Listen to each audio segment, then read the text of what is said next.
Hi, everyone. I just want to say thank you for being here tonight. I am Bridget Wheeler, the Senior Programmer and Director of Operations for Indie Memphis Film Festival. And thank you for joining us for this week's Indie Memphis Movie Club, the Microcinema edition. It's our IndieGrant Award winners over the years.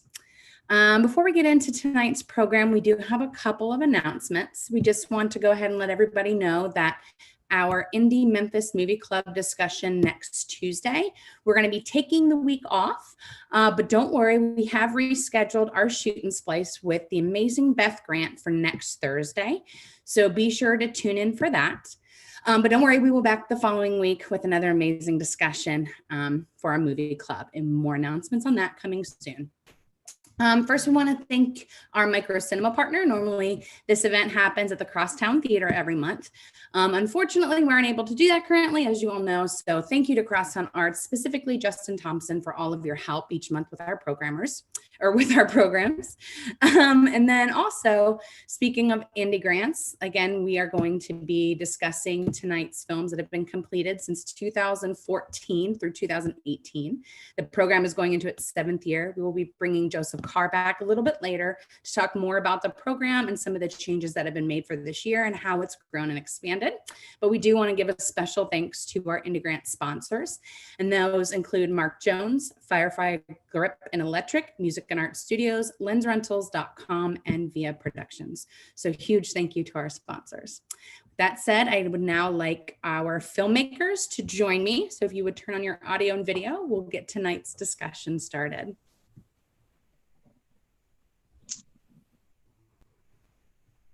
Hi. Hello.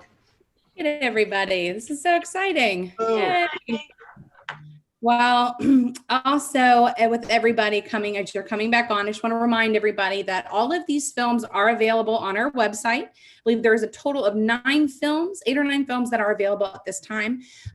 They will be available through next Friday. So it's completely free. So make sure you go on there, watch these films that have been made by these incredible Memphis filmmakers over the years that have won have won a grant through our Indie Grants program. And again, they will be available through next Friday, as well as this discussion this evening. Let's see.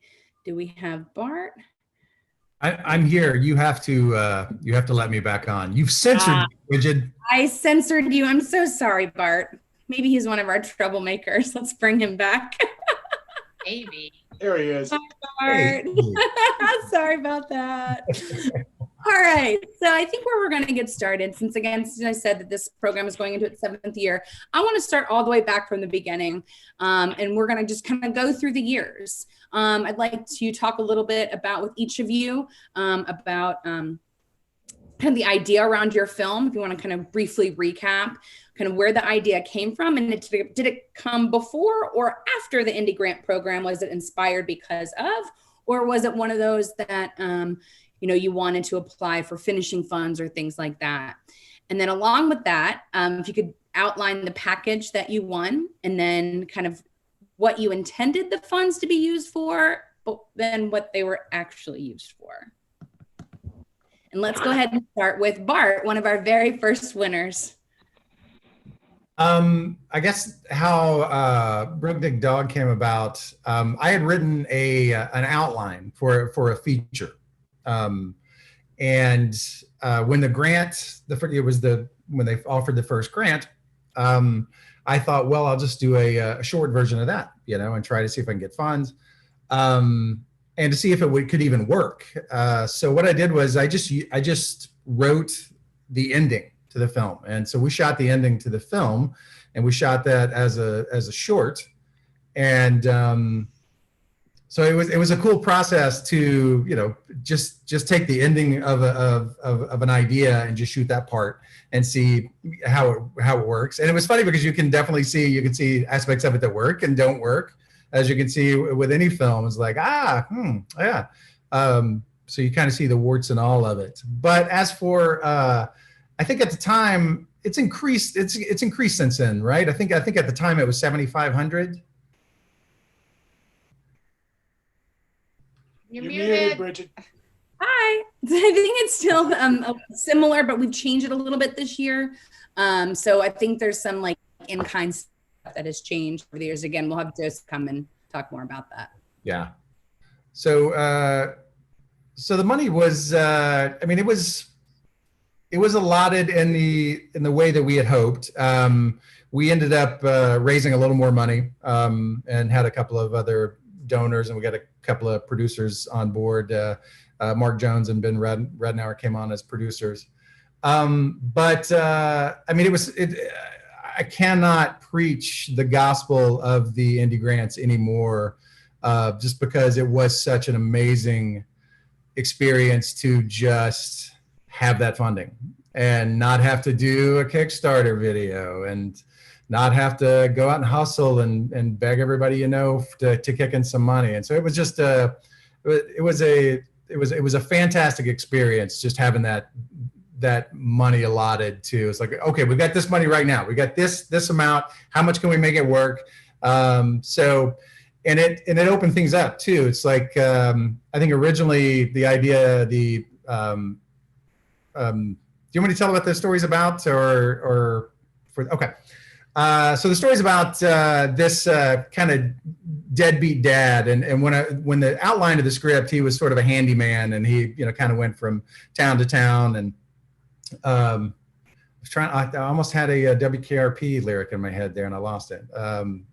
I know Chris McCoy was probably humming it, but town to town, up and down the dial. There it is. There's your WKRP right there. Anybody under 40 is like, what the hell is this dude saying? But yeah, it was great because it allowed the opportunity to expand the locations. Like, he was going to be a handyman, but I've always wanted to shoot something at that old WREC radio tower, which is just a freaking beautiful structure. And so when I got the grant, then I was like, well, what if he's a DJ and I could shoot there? And then it changed everything, because then it's like, oh, he's a DJ, then he's got to be a funk DJ, because I'm a Parliament funkadelic freak, and so it's like that changed everything. So it's like, oh, he's a soul and funk DJ, and then that changed the entire scope of the film because of that grant. Starting out with just raising a few $1,000s, it would have been a completely different story and a completely different process, completely different locations, different cast, different crew, different everything. So it was just, it was unbelievable. And as every one of these people up here can attest and will attest, it's just, it's an awesome thing we have through Indie Memphis and Mark Jones, which would, I don't think any of us have to just say, and everybody knows what Mark Jones does. Mark Jones does so much for this town and for filmmakers, and the guy is just one of the sweetest humans I've ever met in my life. So great cause, and it's just such a great thing for local filmmakers. And yeah, I was glad to be a part of that first group.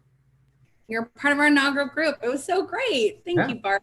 Sure. Before you move on to Laura Jean Hocking and Chris McCoy, I do want to make a note. Like, I just think it's really incredible that, with all of our sponsors, but also with our jury, who actually end up choosing the winners, like yourselves. They are comprised of people outside of Memphis. So they have no idea who any of our filmmakers are, past work, anything like that. And I think, the feedback we end up getting every year is just like, holy, pardon my French, but so much excitement about the talent that is in our city. And you guys are just a small sampling of how incredible we are here in Memphis. So again, tooting our own horn, but it is really nice to have people believe, whether it's through our sponsors, but also the jury that we put together every year. It's nice to have other people invest and believe in the talent as much as we do. So again, thank you to our jurors over the years, as well as our sponsors. So let's move on to 2015. How to Skin a Cat with Laura Jean Hocking and Chris McCoy. Hey, yeah, and thank you. And Bridget, I want to add to that, saying that sort of the whole project of indie film has always been, especially in the digital era, which is where we all came up in and where we live now, is that we wanted to remove access to capital as a condition for making art, for making movies. And that's been what we've been trying to do the whole time. And that's one of the make it cheap mantra, you know, and we've succeeded in a lot of ways, but we've also failed because we all still need money. And what the IndieGrant program has provided everyone with is access to capital and unfettered access to capital. It's here's a chunk of money and you can go do whatever you want with it. Not here's a chunk of money and you go make a music video that I say, or here's a chunk of money and you make something that's going to fit in my movie or my. Or you have to talk to a studio about like, Yeah. you know, what their plan is. It's like, here's the money, make your art. Yeah, you can do anything with it. And that is what is so valuable about this program. So how does Skin a Cat? We were talking. We discussed this. So here. we went to Seattle in the spring of 2015, 2015. and we were house sitting for these friends of ours who were they flew us up to Seattle because they had these old. It's a long story. Anyway, they were in Tokyo, and so we were in Seattle for 10 days, and we hung out with my old roommate and her husband. And one of the days was Memorial Day of 2015. They decided to take us on this Twin Peaks tour of the area. And so we're driving on Memorial Day with everybody else in freaking the Pacific Northwest. So the other half of that story is Twin Peaks, where they filmed the original Twin Peaks is like 2 hours outside of Seattle. And so we It's get not like jump in the car and let's go. It's like, it's a 2-hour drive. and we get in the car, and as we're driving, we're in the back seat and our friends are in the front seat. And as we're driving, it becomes obvious that the reason that we're doing this is because our friend Beth lost the argument with her husband, right? And so she was like, Beth just wanted to do a Seattle tour and go get some wine or whatever, you know. And Tim's like, no, we're going to go to. He was so gung ho about the whole thing, and so we were like, oh man, we're like caught in the middle of something here. This is so weird. But it turned out that we had like a brilliant time. It was great. It was such a great. And she referred to the car as a money pit at one point and everything. Yeah. And then we were like, a couple months later, that was May, and then like or maybe it was June, we were doing a travel story to Eureka Springs, and we were like, and then we'd heard about the IndieGrants, or we thought about the IndieGrant. So this is the answer to your question. Going to be a script. The answer to one of your questions is: did we have this idea beforehand, or did we come up with it? No, we wanted to apply for an IndieGrant, and we also wanted to do something that would be like prove that we could do like a half-hour comedy. You know, so we needed a concept. We needed some characters and stuff. So we started talking about that moment, and which, you know, that whole experience, which actually went really well, and we had a good time. But then it was like, could have been horrible. It could have been horrible. So we started talking about, okay, what does that look like? What is the scenario of this turned into a bad trip? What would that look like? And what we gathered from it, something that actually happened to me, that I was driving on I-40 back from my mom's house. My mom lives in McMinnville, Tennessee, which is like 4.5-hour drive. And I was driving back and I had a flat, and it was, a long story short, it was a catastrophic flat. I had one flat and then the second flat, catastrophic flat. And I was trapped on the side of the road, and I was like, oh my God, it was like 60 miles from Memphis maybe. And I was like, oh man, what am I doing? What am I going to do? And I looked down. And the sun was going down. The sun was going down. And I looked down, and there are these two guys fishing in this pond, like on the side of the interstate. And I was like, and they looked really scary. They were like really scary looking rednecks in a really scary looking a truck. And so I got the courage to go down there and like, will you help me? Because I don't have a car. You know, I need some. I was like, do you have some Fix-A-Flat or something? You know, and they helped me. They drove me. It was Sunday afternoon, and they drove me to Walmart, and I bought a new tire. And they used redneck voodoo to like replace the tire on the wheel, and in a Walmart parking lot, like stuff that like requires generally a like, you know, service station to actually do. They did it all for me, and it was just like I was saved. They were like angels. So we sort of combined those two stories. It's like, what would be the worst thing that could happen? And then how could we, pull it out? And we changed it from like sort of two peers, like to an older couple and a younger couple, and Billy was totally me in that movie, the blowhard, like it was totally, that was 100% me. That's like was totally it's you. totally me. Yeah. I just try to like suppress that part of my personality, really. But one of the things about getting the grant was like we had this idea of this road trip movie, and I love road trip movies. Like it's just like one of my favorite things. And we had never considered that we would have a camera on top of a car going down like a street, like a road. Like I was like, oh, we'll just film it inside the car, like, like every other indie movie from the beginning of time. And it was like, no. We're going to do this thing on it because we couldn't get a prop. We couldn't get a what do you call it? A process car. Yeah, process car. Process trailer. Yeah, so what we got in 2015 was $5,000 in cash, and then $5,000 in kind from Firefly. Oh, it wasn't 5,000. I can't remember it was all $10,000. $10,000 altogether. Yeah. So we had like some comp from Firefly, but we ended up getting the sound mix comped. But at that point, it was not. I think I did that as a trade. Yeah, we did it as a trade. Yeah, we did it as a trade. But now the sound mix is included too. And awesome. So, but Firefly were really great to work with. And Via. Yeah, Via was fantastic to work with.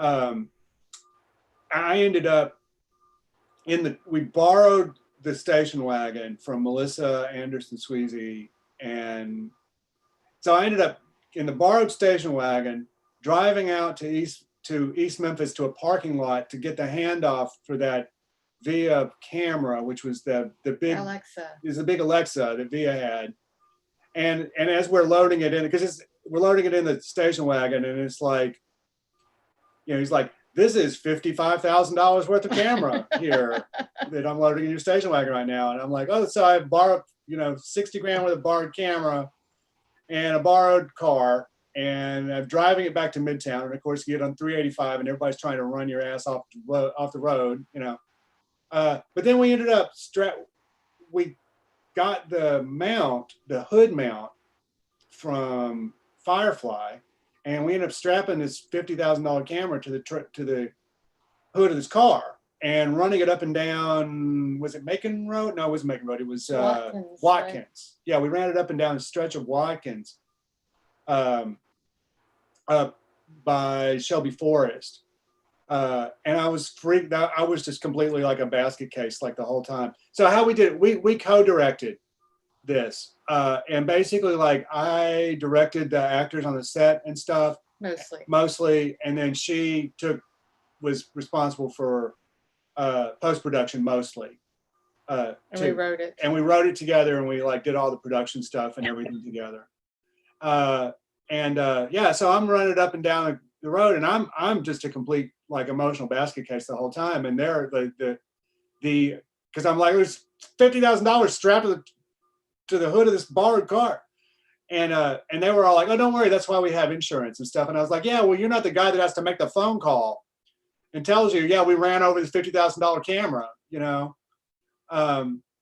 so they'll make more, but budget wise, my memory of it is that we spent all of our cash. We had budgeted some money for ourselves into the we basically just didn't get paid. Yeah, we basically just didn't get paid. But it was worth it, I think. We might have put we might have put a couple $100 of our own money in it, but we basically broke even on the whole thing. But that's great. But I do think though that the proof of concept thing is good, because I think Bart just said his was a proof of concept, and this one was to some extent a proof of concept too. So I'm glad You that guys are, yeah. So you guys are 20, because there are, I think we have all of our 20. Oh, we have all but one of our 2015 winners here. and then we So won. we also- And then we won in 2016. This movie won the Hometowner Audience Award.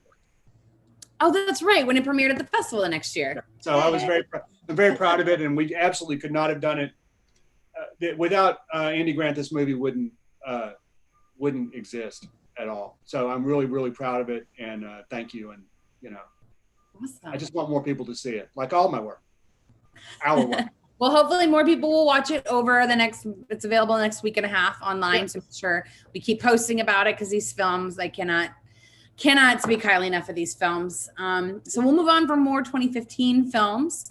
We'll move on to Mr. Ben Seiler for On Sufferings of the World. Hey, Ben, take yourself off or unmute you.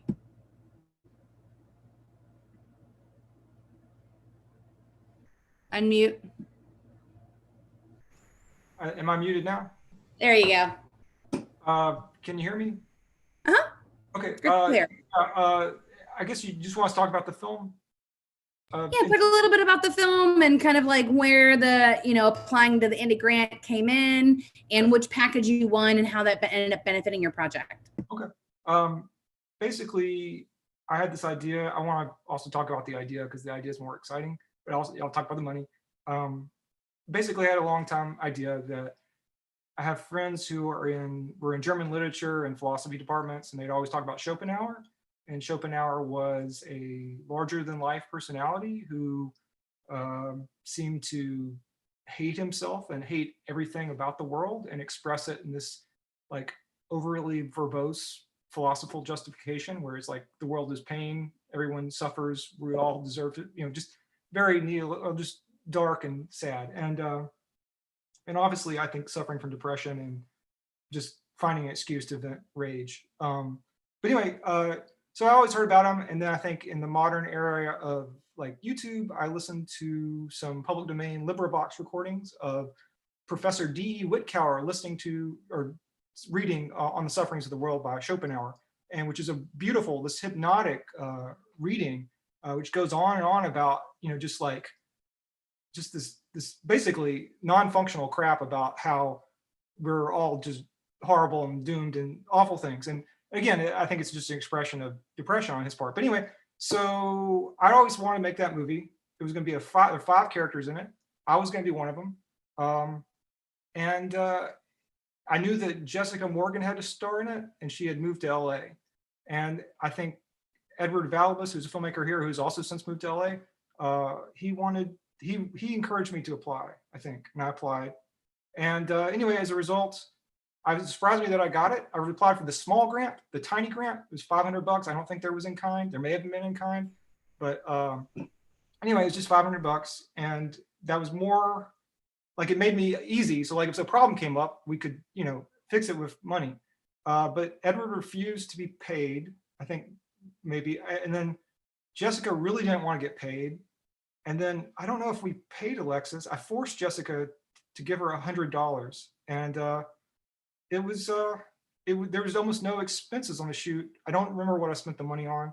It was on incidentals, maybe food or gas.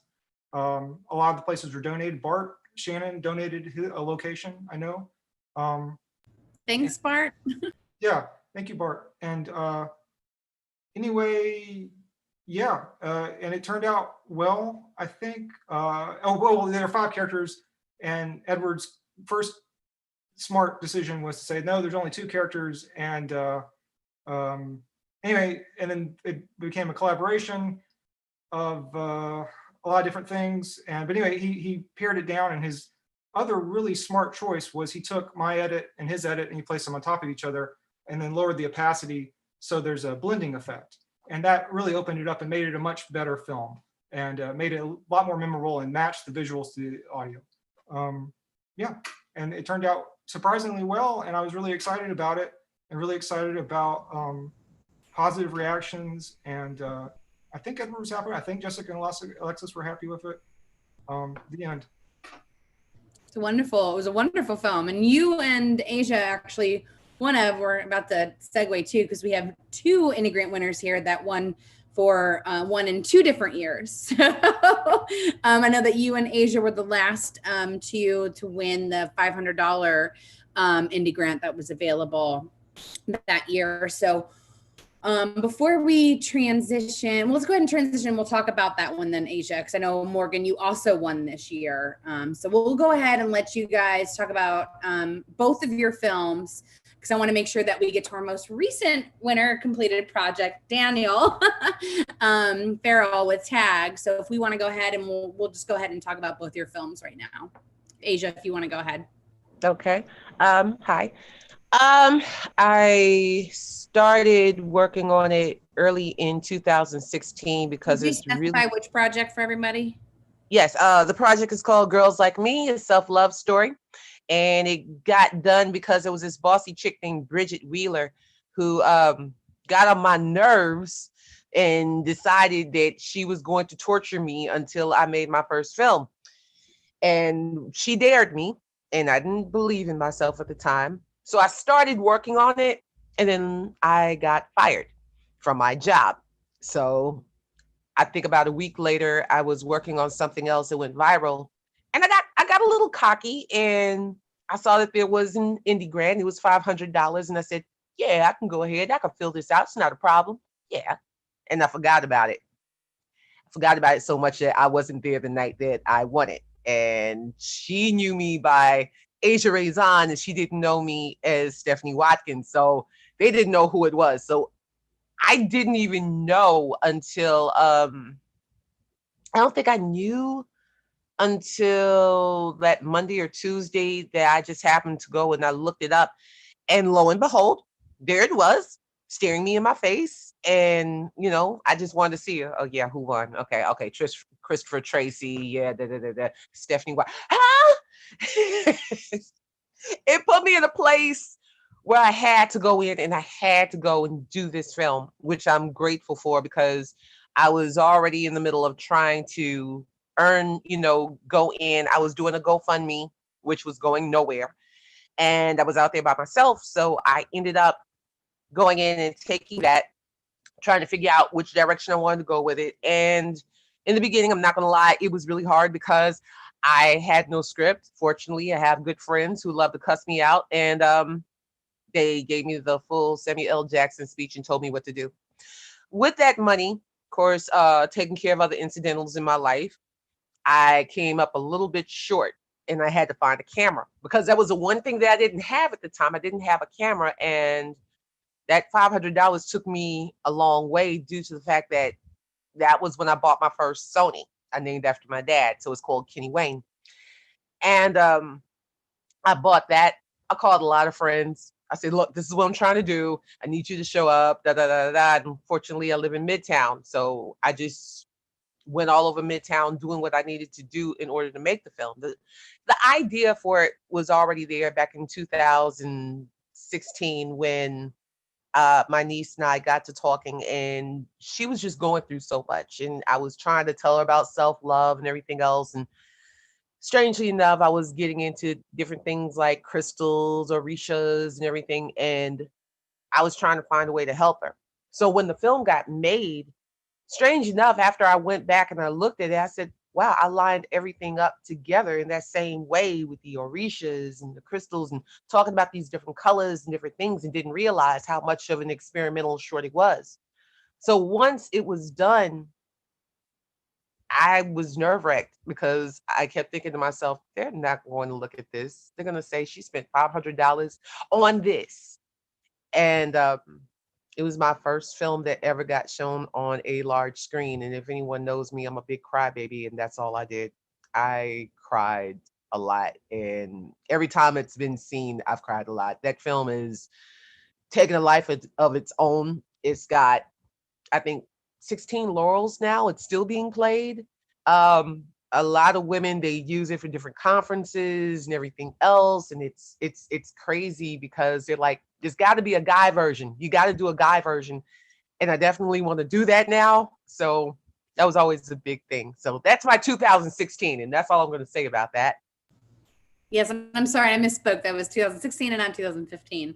So while we've got you, why don't you talk about your 2017 film that you won an IndieGrant for? Yeah, that one time y'all made me cry. Um, No idea what you're talking about. no, whatever. Somewhere there's a tape of me crying, and if I ever see it, I'm coming after all of you. That includes you, Laura. Anyway, with dancing, that was a lot of fun because again, I didn't expect And it. say the full title for everybody if you don't mind. Oh, I'm sorry. Dancing to the Blue Moon. And again, it was not expected. I wrote the script. The script actually was in my head since 2005. It was an idea, it was a concept, and I gave it, to my best friend and was saying, I'd love to do something like that. And of course, I just pushed it to the side, never thought it was ever going to be made. So when I got that grant, and that was $13,500. That was everything. That was everything. Everything was budgeted down to the core. Let me give a shout out to Lynn's Reynolds, who saw me almost every day for a month and lived with me forever because I lived in there to the point that not only did I go in there getting equipment, I started learning a lot of things. I started buying different things for myself as well as getting some of my lights, getting, different things, background, making sure. I think the best part of it was getting the cast paid, making sure that everybody was well taken care of and everybody ate. That was the best part, making sure that everyone ate. Thank you, Kroger. Um, that was probably one of the best experiences in my life because at that same time I had a residency with Crosstown Arts. So that was huge as well. And that was also a time when I bought Dorothy. That's my other Sony. I bought my first and second Sony because of Indie Memphis, and I'm getting ready to go and get my third. That one's on me. So it's a huge deal whenever you're able to get not only the funding, but the in-kind helps, Firefly, all of them. When I got the grant, I think one of the most intimidating things that I was worried about was the first time I ever saw a truck from Firefly. And I just sort of stood there and just looked around, was like, oh my gosh, this is a lot of stuff. What am I supposed to do? And there were a couple of times, like in the midst of like even in my casting and getting locations, making sure everything was done, I thought I was gonna have to choke a couple of people. Again, Bridget saved my life. She talked me off the roof, so I was okay. There were little things that were happening, but another thing that I also learned was about getting permissions for music, which was helpful as well. Right now, I'm in the middle of working on my first silent film and trying to get a permission from this group to get this one song. I have to go through 15 people. I'm on number 14 right now. So that's also a big thing whenever you're going in and trying to get copyrights and music and everything else. That's always been a headache. That's a huge headache because you have to talk to publishers and everything else and making sure that everybody is on point and you don't have to worry about that anymore. But it was a big experience because what it did was I went from thinking maybe I can do film to knowing I can get this done. And that's been the world to me. I've appreciated everything that has happened in the past, wow, almost 4 years. Almost 4 freaking years. That's been really huge. And I guess you, Miss Wheeler, have been a big part of that. And Indie Memphis is a huge part of it because now somewhere in Australia, somebody is not only talking about shrimp on a Barbie, but they're still talking about my film. So, I mean, seriously, it's everywhere. It's played in Africa. It's played in London twice. It's played in New York like 6 times. It's played in LA. It's been everywhere. So I really appreciate everything that you gave me. And winning with my partner, Mr.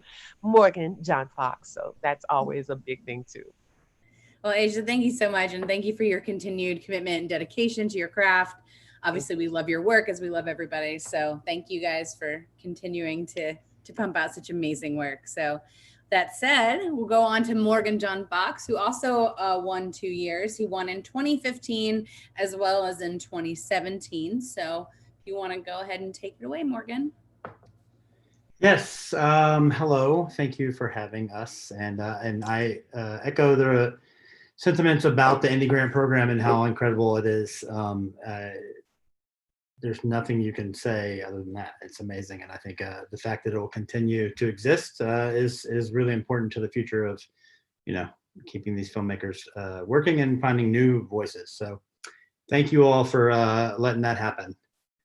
So I made the first one in 2015 that I won the grant for. It's a short called Silver Elves.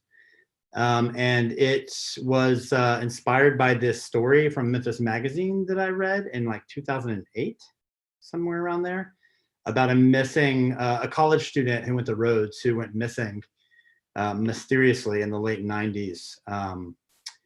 And his car was found like 2 hours out of Memphis. They never found him. They only found like his clothes. The part that really drew me to it was that a private investigator ended up discovering writings in his journals about him wanting to become a silver elf, which is a being that is one with nature and that exists in the forests. And he wrote a lot about laying down in the cold water and his blood crystallizing and him transcending into the silver elf. His car was found near a rushing body of water next to a forest. And he's never been found. So that's just a theory that's floating out there. Who knows what really happened? But I was always like really, really intrigued and haunted by that story. I wrote basically an outline. That was before you outline for just a short film on that, because eventually wanted to turn it into a series or a feature, which is still something. I have a 60-page pilot that I've written as well. Who knows what that'll ever become? But I'm really proud of that short film. And certainly we couldn't have done it without the Indie Grant. That was the same. I think it was like 13.5, or maybe that was when it was 10 grand, because I think it got upped the second time I won it. So it was the smaller amount then. But yeah, I mean, it allowed us to have the truck there, which Asia just spoke about, which is always exciting when Firefly shows up. And we got to feed people with the Kroger gift card, and then being able to hire crew. We're always asking for favors from our friends to help us make movies, and God loved them for it. And we should all go work for free on our friends' movies whenever we can, because what else are we in this for other than to like create? So I think that's a structure that we should always remind ourselves is really important. But how cool is it when you have some cash to actually pay those people that are always helping you out for free, right? So that was really a special experience. Yeah, that's all I really have to say about that one. And then in 2017, I won another Indie Grant for a short called The One You Never Forget. It's funny because I got the idea early on when I was on Facebook, and I had seen these parents posting pictures of their children going to dances, formals or proms or whatever it is. Such a proud moment for a parent, right? And some of the pictures are awkward for kids, like, okay, like take pictures of us, but let us go. We just want to have fun, And I was like, I don't see any queer kids in any of these photos. Not that there aren't proud parents out there taking photos of their queer kids, but my Facebook feed was flooded with just straight kids. Fine. I'm not, I don't think straight kids should just go away. But the fact that queer kids don't normally have that opportunity to have those benchmarks in life documented in that way that straight kids can look back on and frankly take for granted is something that like hurts my heart. And so I wanted to make a short film that showcased that moment and see it happen the right way, with the parent honoring their child, even though they're surprised by it, caught off guard, that they honor. But I was at Sidewalk Film Fest, and I got an email that said the deadline is at midnight tonight. And I was at a party, and I was like, oh shit, I totally did not do any writing for this, but I knew this idea I wanted to do. So I literally walked home from the party. I knew like it was going to take me 30 minutes to walk home from the party to this hotel, and I had to come up with the idea like solidly, and that's 30 minutes, and then write the proposal and submit it from my hotel room, and that's what I did. So that's how, it was a deadline, and that's how I work best, knowing I have very little time and that there's an actual deadline. Did it, done. The film's out there. The money was totally vital in hiring actors. That was not easy to do for this film. and I'm just really grateful because it's a film that to me is very important, and I just want it to be out in the world. It doesn't do its job if it doesn't get views, because of the message and the empowerment that I hope that it spreads. And so I feel really blessed to be a part of the IndieGrant program and to have been a part of Indie Memphis Film Festival with both of those films, but especially this more recent one because it's gotten a lot of views on YouTube and been shared around the world, and I'm just really proud to be a part of the alumni of the IndieGrants. So thank you. Oh, y'all are gonna make me emotional, especially as we come up to Daniel, who is our most recent completed film. Daniel Farrell. Hi, how are you? Thank you for waiting patiently as we get to our most recent completed film. Daniel, why don't you tell us a bit about your film Tagged, and as well as the IndieGrant process for you in this particular film. Yeah, so originally when I wrote Tag, it was for the Memphis Film Prize, but it just wasn't feasible because I didn't have a budget. So I decided, hey, why don't I just take the script and try to enter into the Indie Memphis IndieGrant. And so yeah, I did that, and I didn't think I was gonna win. And then I was so shocked when I did. And it was a great experience because originally when I wrote the script, I actually got inspired by another film I was working on. It was just a film that I was doing with some friends, and I saw graffiti. It was like downtown near Madison Avenue. And what I did was I really just thought about, hey, you know, what if I make a movie about two coming of age, teenagers doing graffiti and trying to make a little bit of a social stance. So so that's how I initially came up with the idea. And then after I won the grant, I know for sure I always wanted to work with Ryan Parker. And so that was like the most exciting part. So I knew as soon as I won it, I actually saw him at the, I think the after party for Indie Memphis. It was like a 3-2-1 or something like that. I saw him and the first thing I did, I ran up to him and told him how much of a fan I was of him, and I wanted him to be the DP. And I think he was kind of drunk, but he was all on board. And I knew once I got him, I knew that everything would fall into place because he's such a revered DP in Memphis. So I knew once I got him, everything would fall into place. And so yeah, he was actually busy. I think he went to Egypt for like a month because he was shooting a documentary or something. So it took a while for us to actually, from the time that I asked him to the time we actually started filming, I think it took roughly about 7 months. So it took a while for us to really start production on it. And we shot it anamorphic, which was kind of unique. I don't really see a lot of short films, at least in Memphis, that are shot anamorphic. So we wanted to give it sort of a unique style and look to it. Can you explain, Nick, just for everyone who's watching, can you explain what that means? Just so everyone has context for that style of your film. Anamorphic? It's basically ultra widescreen. It's actually the proper format when you see black bars. A lot of times when you see black bars, they're actually cropped. So anamorphic is like the true widescreen, ultra widescreen aspect ratio. So it really just gives a larger format, a really wide format. And I wanted this film to be really big. I wanted it to feel big and epic.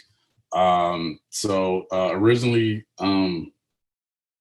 it was when I was first coming up with the concept, I knew it was going to be a short, but I wanted to maybe expand it to a feature. So basically the short film is, I would say it's not the ending, but I would say it's probably the climax of the film. So that was really the initial idea. There's a much larger story to it. Originally the female character, the lead, wasn't the main character. What I did was when I was writing backstories for my characters, I was trying to get an idea of how to write them. I just inadvertently made her more interesting. So I decided to make her the main character.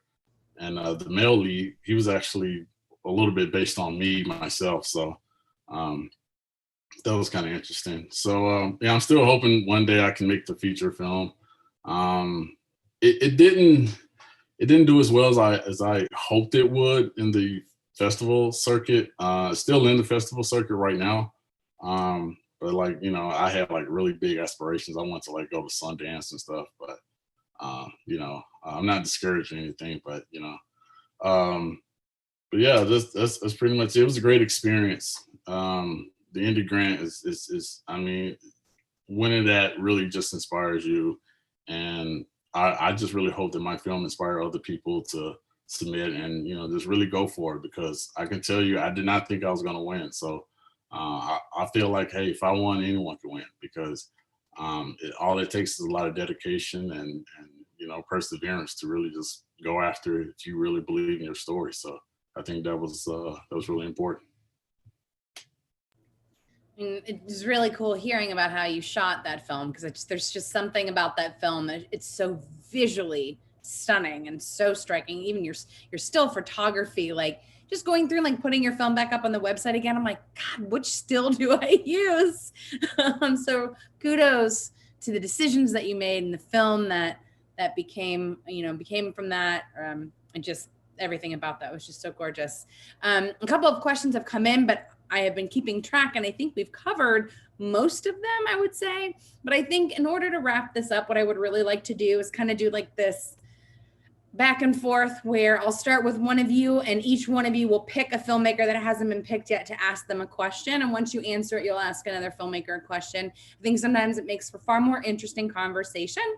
I'm so familiar with your films that I don't know that I'm going to necessarily do them justice as much as, you know, your peers, you guys asking each other questions about your work. So I don't know who wants to start it off, but if someone just wants to start it off, and then after this, we will wrap up with some closing comments, but I'd love to hear. All right, Bart, go. Thank you. I got my questions for Daniel. I'm just curious, is like, everyone else on here I've known for a while, and I work at VIA, so I kind of had that aspect of when your film was being made. So I work with some of the people that helped you out with the film, and I'm just kind of curious. Talk about the difference so people out there can understand what it's like, the actual difference of having to do it all yourself versus all of a sudden you got a producer and you got a DP and you got an AC and you got a budget. So like what's that difference? What was the first thing you walked on set and like, oh damn, I've got this, or you know, we can do this now that we couldn't do before. So just like if you can, tell people what the difference is from having this grant versus what we've all had to do, which was make it with our films with nothing. Yeah, it just relieves a lot of the pressure. You know, when you have people that show up on set, everyone has a job to do. So now your main job is really just to focus on the actors and to work with your DP and make sure all the shots are right. So it just relieves a lot of the stress that goes into indie filmmaking, because you have to do everything. You have to make sure the sound's right. Sometimes you have to be your own DP. You have to, you know, do your own editing, your own sound mixing, and all of that stuff is taken care of. So it just makes your job a lot easier, and just the weight is just off of it. And it to me, you sort of feel what it's like to sort of work on a bigger film, you know. So you get that inspiration to really just keep going and to just keep inspiring others, because when you show up on set and everything is taken care of, it's just, to me, it makes it a more easier experience, and also makes it more enjoyable, because now you can just focus on, you know, those one or two things that, you know, directors are supposed to focus on. So it's just a lot of fun, really. Daniel, now who do you have a question for? I guess my question would be to Morgan John Fox. So I wrote a short film, which I think I wrote a character who I think is uncastable in Memphis. And I know you used a lot of actors outside of Memphis, so I just wanted to get your process on how to cast outside of Memphis, and just and what do you say to really try to bring a person from another state into Memphis to try to use them for your short film? Yes. The one you never forget, that short film is the first time I've ever cast out of Memphis, unless it was a friend who had moved to LA. I brought them back, but which is the case with Silver Elves. But the one you never forget, casting the two kids, we tried in Memphis. I didn't want to bring anyone from out of town, but no one would read for it because it was too controversial. Because it's a real controversial film if you see it. It's really, really dangerous. And so we had to cast out. Luckily, I worked with a casting director who runs an agency, Lisa Lax, who I'm a huge fan of. She's a good friend. She's always has been down to help projects that aren't giant, and not just only interested in, she also has she has the ability to find unique people, like very specific. She doesn't have these sort of by the book just models, she's got that too. But so Lisa Lax was a godsend. I mean, she ended up working with other agencies in Atlanta and Mississippi, I think, and some other places to get kids on tape for the two teenagers in the film. And, they would just upload their tapes. She would send them to me, and I would either sometimes get them to do a second callback if I needed to or whatever else. But she communicated all that. I didn't ever talk directly to the actors until we cast them and the deal was done. And so that was a unique experience. In terms of the two parents in the film, Tasha Smith and Malik Whitfield, I knew that I wanted, if I could, cast the adults with recognizable people at all to help get specifically the message of this film seen by people that are fans of those actors. That was sort of my attempt at first. And I wasn't sure that that was going to be accomplishable. In the case of them, and with the kids, it's like people responded to the script. I mean, I think that's a really important thing, is to have a script that people want to be involved in, and to sell yourself as someone who is telling a story that's unique and that is from a region that stories aren't told in a lot. And I think that, also the money. I mean, we had to pay. That was a good part of the IndieGrant. Also had to raise some additional funds, and my producers all helped. Adam Hohenberg, Aaron Freeman, Katori Hall, and Craig Brewer all helped in different ways in terms of reaching out to talent and or giving capital. So we actually had to raise more money on top of the IndieGrant to get those actors. It's amazing to work with professional actors, which plenty of which exist in Memphis. But it's also incredible to work with actors who had 30-year plus careers and come in with all these ideas and incredible, they put so much, and that's in Memphis too. I'm not saying Memphis actors don't offer those things, but it was an incredible experience to work with those actors. The script did it, the money didn't hurt, and just having the ability to sell your story so that they know they're not going to come and waste their time when they come in town, and just eliminate. We did it in one day, so it's easy for them to come in, shoot, and either fly out that night or fly out the next morning. So I think that's write a good script, work with a casting director, and aim as high as you want. You want to go for this one person, get IMDb Pro or ask someone else who has it to look up their agent's info and send them a direct offer. Here's how much money we have. Here's the short film. We can get you in and out in X amount of time, and maybe it works, maybe it doesn't, but it's worth a try. Nice. Thank you. Yeah. Thank you. Morgan, who do you have a question for? Let me see. I want to ask Asia a question. I love how experimental and textural your work is. And I think I'm someone who I started out making really experimental work early in my career, patchwork, crazy different textures, text all over the screen, just some of it completely unwatchable. Indie Memphis, I love you to death. You still showed them. But at some point I stopped doing that. And I keep coming back to it when I have certain parts to, and part of me wishes that I never stopped making experimental film. So I'm just curious of your aspirations to continue to make more experimental film, or do you want to make more easily that, not that your films aren't easily digestible, but you know what I mean, mainstream? What is your thought about that? Okay, so I remember when I was getting the first grant and I was asked, so what type of program are you working on? And I told them, oh, I have this thing called Magic's Movie Maker. And I got laughed at a lot. And and for me, it's fun to be experimental. I worked in broadcasting for close to 15 years. Well, actually 30 years, but 15 here in the city. And I used to play with audio a lot. And when I worked on my first album back in 2002, I did a lot of experimental sounds and everything else. And I always said, if I ever get a chance to go in and work with film, I'd like to do that. I did a lot of straight lace stuff like commercials and everything else. And that was cool. But being able to be a little bit more fun with it, it makes me think about Fellini. It makes me think about like a lot of different experimental shorts that I saw that came from like late 60s, early 70s that I fell in love with. One of my favorite movies that I cannot think of right now, Clockwork Orange. There we go. Another great one that was so abstract, but so crazy and severe that I wanted to work with it hard. So I just went and I just grabbed whatever I could, in the process. Even with this, though it's experimental with Girls Like Me, I still wanted to play with it a little bit and just work around it.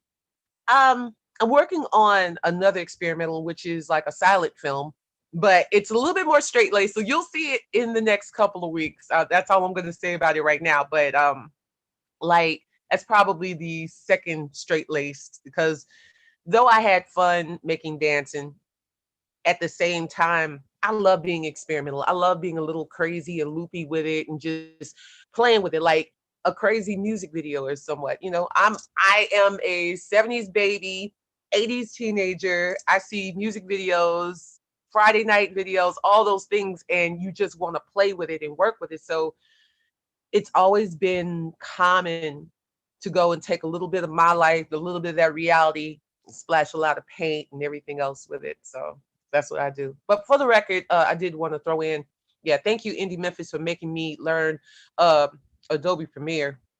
Yeah, that's all I'm gonna say about that. You crack me up. I love it and hate it. That's all I'm gonna say. Okay. Who's your question for, Asia? All right, I'm gonna send this one to Laura because I think she and we've talked about this before, but I really need to hear it now. So, Laura, darling, Yes, when it comes to filming and everything else, what is the most frightening thing that you face when it comes to failure? When it comes to like putting it together? I knew you were gonna laugh at that. I'm not laughing. What is the most frightening thing that What scares you? What scares you the what most? scares me? Right. Is that people are gonna laugh at me when they're not supposed to. No, I think like a lot of times, especially with my own films, my experimental films specifically, that I tend to reveal a lot about myself in those movies. A lot of things that I don't conversationally reveal with people. And a lot of people, I talk about things that a lot of close friends don't know about, but I put them in these experimental shorts. And it's terrifying to put that out there because I don't know what I like. Are people just going to be like, that happened to her? Well, I don't want to be your friend anymore. Or like, what? I don't think they would say that, but I think that it would change their perspective on me. Like they have this whole entire idea of who I am, and then if I can keep on making movies, if there's a place to make movies still, that I'm going to reveal more and more and more, and people's idea of me is going to change, and that's terrifying. But I have to. These are my stories. Nobody can tell these stories but me. That's great, Laura Jane. Thank you. Ask your question. You can ask Ben Bart. Oh, Who are we gonna put on the Shit, spot? who do I love more? Oh. Oh God. Oh no. Totally screwed myself. I want Morgan just walked off. Morgan's just like, You just, you just put yourself in a no-win situation. absolute no-win I situation. can't watch this. It's too uncomfortable. Well, it would conclude nicely if you asked Ben and Ben asked Bart, and then we can wrap Okay. it. Okay, let's do Okay, I'm that. gonna ask Ben. Okay, because I do have questions for both of you, but I'm gonna do Ben. So Ben, when Valibus came to you and said, what I'm gonna do is layer these damn movies together rather than being your movie and he was a producer or whatever, what kind, like, where did that shift happen? Like, you won the grant, right? And then it was your movie with 5 characters, and then all of a sudden it became this 2-character movie that was this, which I love. It's one of my favorite IndieGrant movies, and one of my favorite Absolutely. movies of yours. And I'm a Absolutely. Ben One of my Saller favorite, super yes. fan. So good. It's so good. But so then it became this whole entire thing. Was there like a conversation where you were like, no, Edward, I'm not doing this. Well, I mean, let's see. Let me think. Basically, I don't know if I said this earlier, but it's like basically I realized I couldn't do the film. I realized that I couldn't direct it, act in it, and have Jessica in town for 2 days. And getting the grant forced me to do it because I was like, okay, well, I have a time period which I could do it, and that forced me to say, oh, well, I can't do this. I'm just gonna, because I shoot piecemeal usually, Mhm. and so I had to do it, and so I threw it to Edward as just to see if he would do it, and to my surprise, he wanted to work on it. The movie has 4 credited directors: me, Edward, Jessica, and Alexis, who are also the stars. Yeah, I don't know. Edward is very forceful. He's like, this is my way, and I'm going to do everything. But at the same time, I mean, he was very, very nice. I think that he was very right. He kept my opinion at that time in the project. Edward was the director as far as I was concerned, because I was like, I can't do this. It's going to be Edward's, and I don't believe in telling directors what to do. I hate the idea of like a Hollywood producer who destroys, even that sometimes makes better works if there's constrictions on a director. But anyway, I at one point I remember there's a bit of Schopenhauer where Schopenhauer talks about Leibniz, or I can't say the name, Leibniz. He's another famous philosopher, and how he got this idea about Celsius wrong, and we cut that little bit out because it doesn't make any sense. It's parenthetical on a translator's note, and basically Edward came up to me and was like, what about it's like the sexual thing with like, and I was just like, yeah, sure. You can do it. And I think he was just trying to get me to say no. But I stayed true to my philosophy, which is that at that point, as Edward was the director at that point, and later it became more officially collaborative. But I think that he was free to do that. When it came to editing, he just grabbed my edit and his edit and put them on top of each other, and it was immediately apparent that made it about 50 times better film.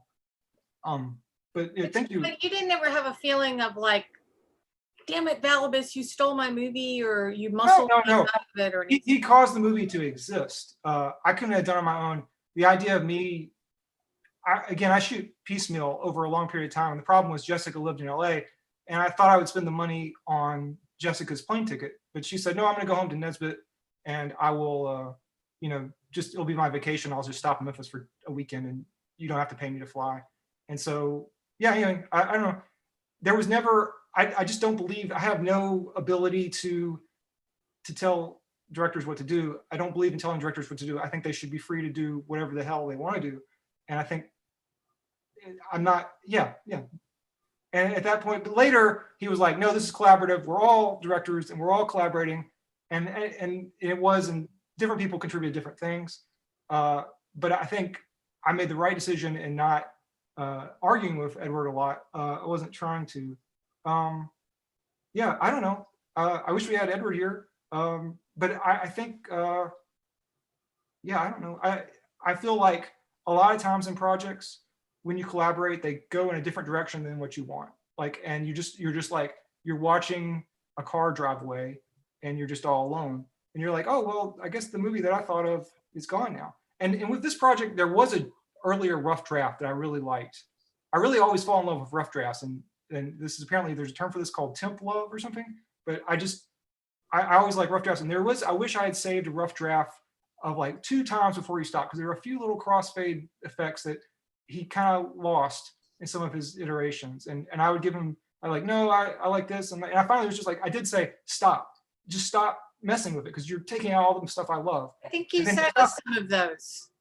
Yeah. Us a couple of versions. I do remember seeing that, but Ben, seriously, this is one of my favorite movies, Memphis short films ever. And I love it so much. But my quick question is, there's a couple of moments, one moment specifically, where the two cuts kind of converge. Yeah. Like there's one shot in particular, I think, reaching down for something, and it's like was that natural, or did you guys like arrange that? Yeah, early in the film, it looks like a jump cut or something. Yeah.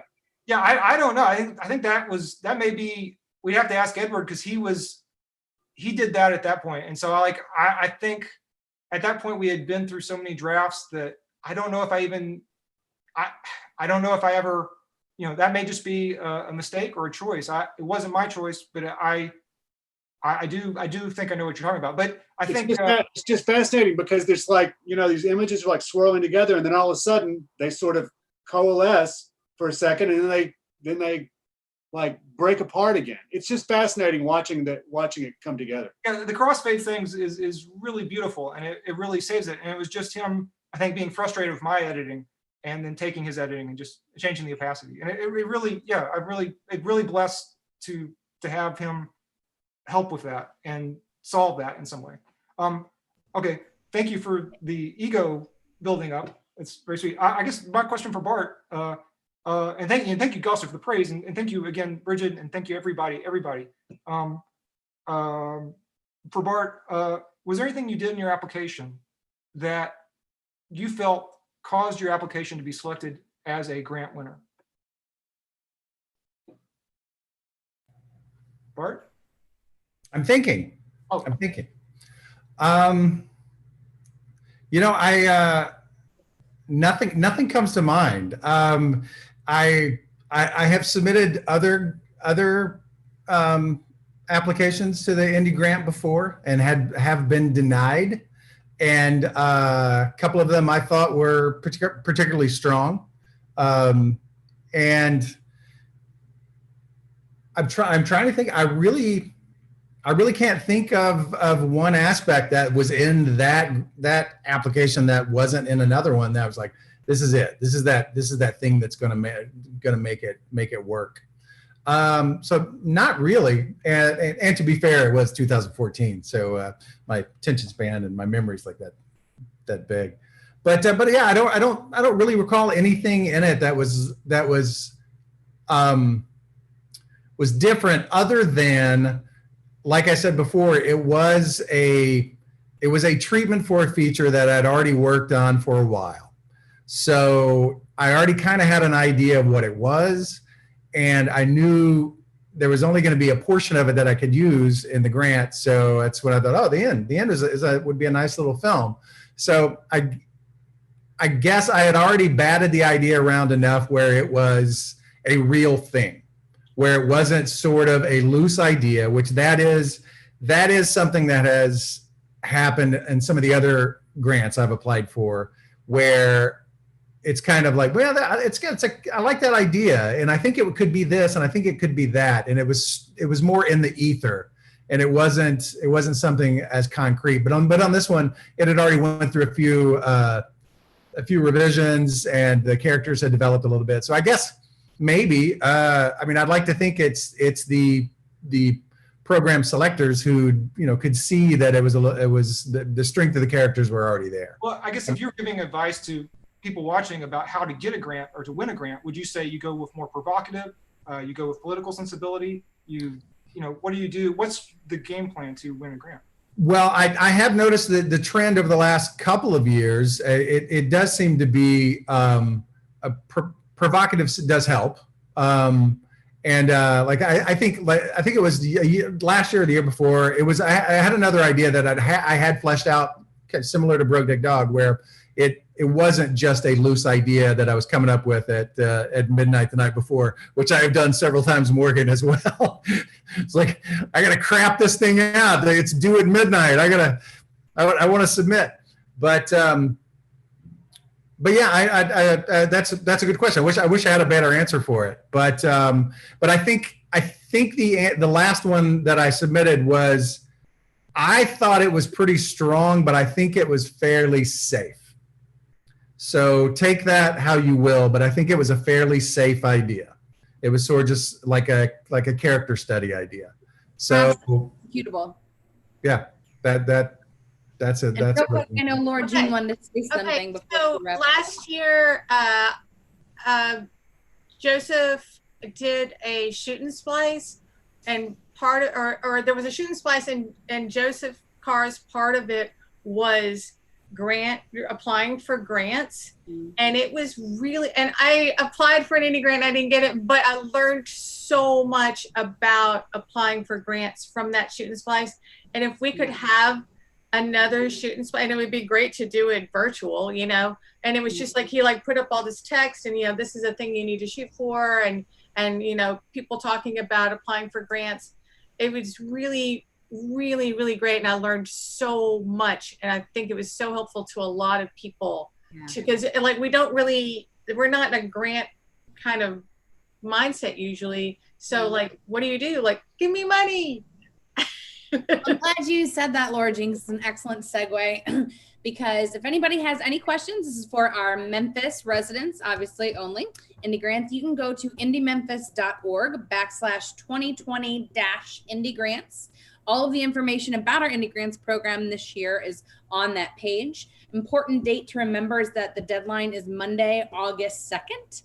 If you have any questions, please reach out to Joseph Carr. That's joseph@indiememphis.com. Hopefully all of those links will be in the chat, so you can link to those. You can also come back. You can watch this Q&A for the next week and a half. If you come back, so you can reference this information. Again, thank you to all of the filmmakers, Daniel, Bart, Ben, Laura Jean, Chris, Asia, Morgan. All of you are wonderful. And obviously tonight could not have happened without the hard work and blood, sweat, and tears of Joseph Carr helping me figure out a couple of technical aspects. He's in the background. So Joseph, not only thank you for that tonight, but thank you for your ongoing commitment and support of our filmmakers through the Indie Grants program. We appreciate it so very much. Glad all of you came out tonight. Again, don't forget, we're off next week, but we will see you next Thursday for Shoot and Splice with Beth Grant. Have a wonderful evening. Thanks again, guys. Lives matter. Bye. Fuck Donald Trump. Bye, y'all. Screw Donald Trump.